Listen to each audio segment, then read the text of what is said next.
ଗରୁଡ଼ ପୁରାଣ ଅନୁସାରେ ମାଂସ ଖାଇବା ପାପ ନା ପୁଣ୍ୟ। ପୌରାଣିକ କିମ୍ବଦନ୍ତୀ ଅନୁଯାୟୀ ଥରେ ଭଗବାନ ଶ୍ରୀକୃଷ୍ଣ ଗୋଟିଏ ଗଛ ତଳେ ବସି ବଂଶୀ ବଜାଇବା ବେଳେ ଏକ ହରିଣ ତାଙ୍କ ଆଡ଼କୁ ଦୌଡ଼ି ଆସି ତାଙ୍କ ପଛରେ ଲୁଚି ପଡ଼ିଲା। ସେହି ହରିଣଟି ବହୁତ ଡରିକି ଥିଲା। ଭଗବାନ ଶ୍ରୀକୃଷ୍ଣ ସେହି ହରିଣର ମୁଣ୍ଡରେ ହାତ ବୁଲାଇ କହିଲେ, କ'ଣ ହେଲା, ତୁମେ କାହିଁକି ଲୁଚୁଛ?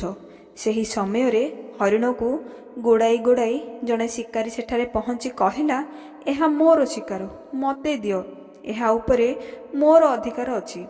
ତାପରେ ଭଗବାନ ଶ୍ରୀକୃଷ୍ଣ କହିଥିଲେ, ପ୍ରତ୍ୟେକ ଜୀବନ ଥିବା ଜୀବଙ୍କର ନିଜ ଉପରେ ସମ୍ପୂର୍ଣ୍ଣ ଅଧିକାର ଅଛି, ନା କି ଅନ୍ୟ କାହାର।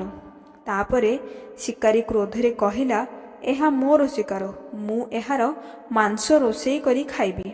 ସେତେବେଳେ ଭଗବାନ ଶ୍ରୀକୃଷ୍ଣ କହିଲେ, କୌଣସି ଜୀବର ହତ୍ୟା କରି ତାହାର ମାଂସ ଭକ୍ଷଣ କରିବା, ଏହି କର୍ମ ପାପର ଶ୍ରେଣୀରେ ଯାଏ। ତୁମେ କ'ଣ ପାପର ଭାଗିଦାର ହେବାକୁ ଚାହୁଁଛ? ମାଂସ ଭକ୍ଷଣ କରିବା ପୁଣ୍ୟ ନା ପାପ? ତୁମେ ଧର୍ମ କ'ଣ ଜାଣ ନାହିଁ କି? ତାପରେ ଶିକାରୀ କହିଲା, ମାଂସ ଖାଇବା ପାପ କି ପୁଣ୍ୟ ତାହା ଜାଣିବା ପାଇଁ ମୁଁ ତୁମ ପରି ଜ୍ଞାନବାନ ନୁହେଁ, କିନ୍ତୁ ମୁଁ ଜାଣେ ଯେ ପଶୁକୁ ହତ୍ୟା କରିବା କିଛି ଖରାପ ନାହିଁ। ମାଂସ ଭକ୍ଷଣ କରି ମୁଁ ଏହି ଜୀବକୁ ଜୀବନର ବନ୍ଧନରୁ ମୁକ୍ତ କରୁଛି। ତେବେ ମାଂସ ଭକ୍ଷଣ କାହିଁକି ନିଷେଧ? ଯାହା ହେଉ, ମୁଁ ତାକୁ ହତ୍ୟା କରି ନୀଚ ଯୋନିରୁ ମୁକ୍ତି ଦେଇ ମୁଁ ପୁଣ୍ୟ ହିଁ ଅର୍ଜନ କରୁଛି। ତେବେ ଏହାକୁ କାହିଁକି ନିଷେଧ କରାଯାଉଛି? ଏହାକୁ ଉତ୍ସାହିତ କରାଯିବା ଉଚିତ। ମୁଁ ଯେତେ ଶୁଣିଛି, ଶାସ୍ତ୍ରରେ ଜୀବଜନ୍ତୁଙ୍କ ହତ୍ୟା ବିଷୟରେ ମଧ୍ୟ ଉଲ୍ଲେଖ କରାଯାଇଛି।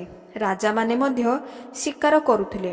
ଏବେ ଆପଣ ହିଁ ମୋତେ କୁହନ୍ତୁ, ମାଂସ ଖାଇବା ପାପ ନା ପୁଣ୍ୟ? ଭଗବାନ ଶ୍ରୀକୃଷ୍ଣ ଜାଣିପାରିଥିଲେ ଯେ ମାଂସ ଖାଇବା ହେତୁ ତାର ବୁଦ୍ଧି ସମ୍ପୂର୍ଣ୍ଣ ତାମସିକ ହୋଇଯାଇଛି ଏବଂ ସେ ଭାବିବା ଏବଂ ବୁଝିବା ପାଇଁ ବୁଦ୍ଧି ମଧ୍ୟ ହରାଇଛି।